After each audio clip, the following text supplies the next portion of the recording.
संभावनाओं का ही खेल सियासत है। अगर ऐसा ना होता तो बिहार के सीएम नीतीश कुमार एक बार सीएम ना बनते। अब राजनीतिक दलों के लिए बयानों की खास अर्थ नहीं है। अगर ऐसा होता तो बिहार बीजेपी के अध्यक्ष सम्राट चौधरी नीतीश कुमार के डिप्टी ना बनते।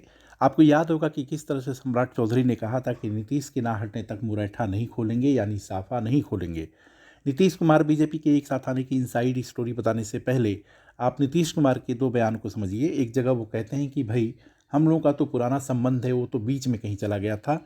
इसके बाद वो कहते हैं कि अब कहीं नहीं जाऊंगा। इन दो बयानों के जरिए नीतीश ने अपनी बात रख दी। वो जो भी कर रहे हैं बिहार के लिए है, उनके लिए बिहार ही सबसे आगे है, सबसे सर्वोच्च है। बिहार के लोगों के हित ही प्राथमिकता में हैं और उसके मुताबिक वो आगे का रास्ता तय करते हैं। हालांकि बीजेपी ने साथ आने का फैसला क्यों किया, यह भी समझना जरूरी है। नीतीश ने ऐसे समय में एनडीए का दामन थामा है जब आम चुनाव 2024 करीब है। बीजेपी के खिलाफ इंडिया गठबंधन के वो सूत्रधार थे। अब उनकी वापसी से विपक्षी गठबंधन कमजोर जरूर दिखेगा। अगले साल बिहार में विधानसभा चुनाव भी है। बीजेपी उसके लिए भी समीकरण सेट करना चाहती है। बीजेपी के नेता ये कह रहे हैं कि पीएम नरेंद्र मोदी और सीएम नीतीश कुमार में काफ़ी सिमिलैरिटी है, यानी कि समानता है। दोनों परिवारवाद के खिलाफ हैं और दोनों हिंदुत्व के एजेंडे पर ही आगे बढ़ रहे हैं। बिहार में ओबीसी की अगर बात करें तो 27.12% आबादी और अत्यंत पिछड़ी जात 36.01% है। इसके अलावा एससी आबादी 19.65% और एसटी 1.6% है। जनरल कास्ट के लोग 15.5% हैं।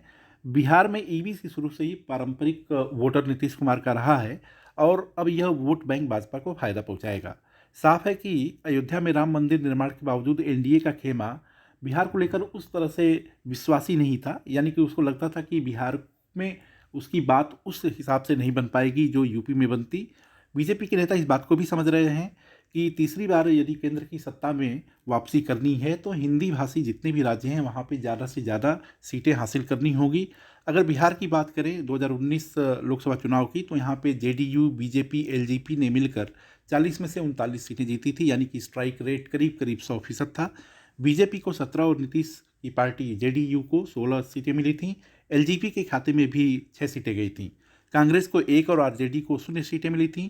इस तरह से जेडीयू के पार रहते हुए या जेडीयू उस खेमे में रहता तो शायद बीजेपी के लिए इतनी सीटें जीत पाना आसान नहीं होता। लिहाजा बीजेपी के रणनीतिकारों को लगा कि यह एक ऐसा मौका आया है जब नीतीश कुमार आसानी से खुद ही सध सकते हैं। लिहाजा एक बार फिर बिहार में बीजेपी और जेडीयू की सरकार बनी है। अगर आपको हमारा वीडियो पसंद आया हो तो लाइक और सब्सक्राइब करें। देखते रहिए इंडिया अड्डा।